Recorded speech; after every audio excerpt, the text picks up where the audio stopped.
So, you might be wondering why I'm not in cosplay. That's because we're not talking about just one game, and getting 5 cosplays for one of these videos would be hell. So it's just me today. This is just what I look like normally. And so today, we're talking about 5 notable indie games that may or may not be popular, but they're at least games that, regardless of popularity, I want more people to know about. So the first game I want to talk about is called Dark Deity, and it's pretty simple in concept. It's essentially a Fire Emblem clone, which is pretty nice, considering that Fire Emblem is a Nintendo exclusive series. It's nice to have what is essentially a Fire Emblem game on PC. The leveling system is a bit weird. The actual character levels work the same way they do in Fire Emblem. You know, you kill guys, get XP, but you can also level up their weapon proficiencies with level tokens. And I'm not entirely sure why they chose to do that, because it just feels like it kind of adds like another layer of complexity to what's already a tactical turn-based RPG. But aside from that, the art style is fantastic.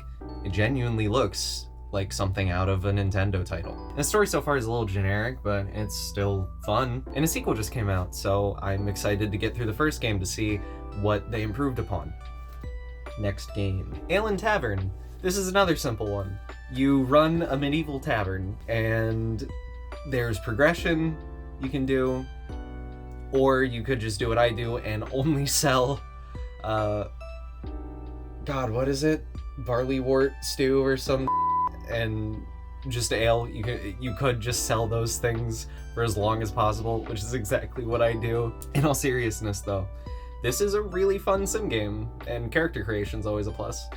I really like the art style too, because it just kind of looks like WoW, so it's a restaurant sim game in the WoW art style, and I don't know, that's just really cool to me. Next up is a little game called Mayhem Brawlers. If you guys keep up with the articles I write for SavePoint, you might actually recognize this one, because I did an article about the Kickstarter for the second game that's meant to release sometime next year. Essentially, it's a side-scrolling beat-em-up game, think like Streets of Rage, Charlie Murder, Castle Crashers, stuff like that. But it's presented in a really interesting way. The art style is derivative of Western comic books, and the events of the story are decided by the player. At the end of each level, the character gets to choose between one of 2 options, and that decides how the story progresses from there. There's also pretty interesting world building, and it's delivered in pretty effective ways, because it's not like the characters just kind of explain everything to the viewer like they're stupid. They just mention it as they would in a real conversation, which is always nice. The next game I want to talk about is actually kind of popular in certain niche circles. Atlas. Atlas is an MMO, but it's what I would like to consider an entry-level MMO. See, most MMOs like World of Warcraft, Star Wars: The Old Republic, those are the only 2 I play, are almost daunting with their mechanical complexity. The controls are Souls-like, which is pretty interesting. You know, you have dodge rolls, main attack, block, stuff like that. And that's really interesting in an MMO setting, because it adds a sort of extra way to keep players engaged with the combat, and I really appreciate it. The art style is also fun, as it's somewhat PSX, but it can also be adjusted to be better or lower quality, which is really neat. I know saying that sounds kind of obvious, like, duh, every game has graphic settings, but these are like cosmetic graphic settings, like you can turn on like filters and stuff. It's also got a pretty interesting character creation and a lot of races and classes to choose from, each with their own benefits.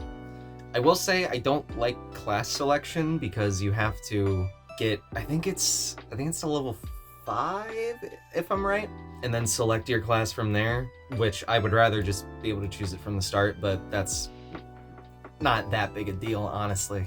And now, for the last game I want to talk about,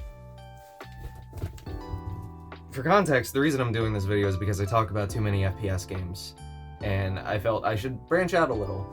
But I kind of folded on this one, because I'm gonna be honest, I like only play FPS games, and this one is genuinely really good. RoboQuest is an FPS roguelite with a heavy emphasis on player choice, as most roguelites have. There are a series of characters you can unlock and select with different skill sets. So many weapons. There's like a crazy amount of weapons. Like rivaling a Call of Duty weapon roster, and even more enemies with different abilities. I mean, I almost have, I think, like 30 hours in the game, and I have only seen like half of the enemies in the game. What I'm trying to say is it's very customizable, and the player can basically make it into an experience wholly their own. There's also gameplay modifiers that the players can find in hidden locations across the different maps and routes, because secrets are also a big part of this game, and the game encourages exploration. No two runs are the same, which is always nice in a roguelite. And this is another game that has a cartoony comic book art style, which is always nice. I think that'll be it for me today, guys. Sorry this video wasn't very in-depth. I don't consider myself necessarily a game critic. I more so just kind of talk about things that aren't mechanically relevant to games, if that makes sense. Like, my videos have mostly been on the story or the game's performance, and so I figured I'd just kind of share some games that I like with you guys this time, rather than talking about how bad Call of Duty Ghosts failed, or how bad Payday 3 failed, or how incompetent BO6's writing is, or something like that, you know? I sincerely hope you guys will check at least one of these games out, and send the devs your support. Thank you guys for watching, and I'll see you next time.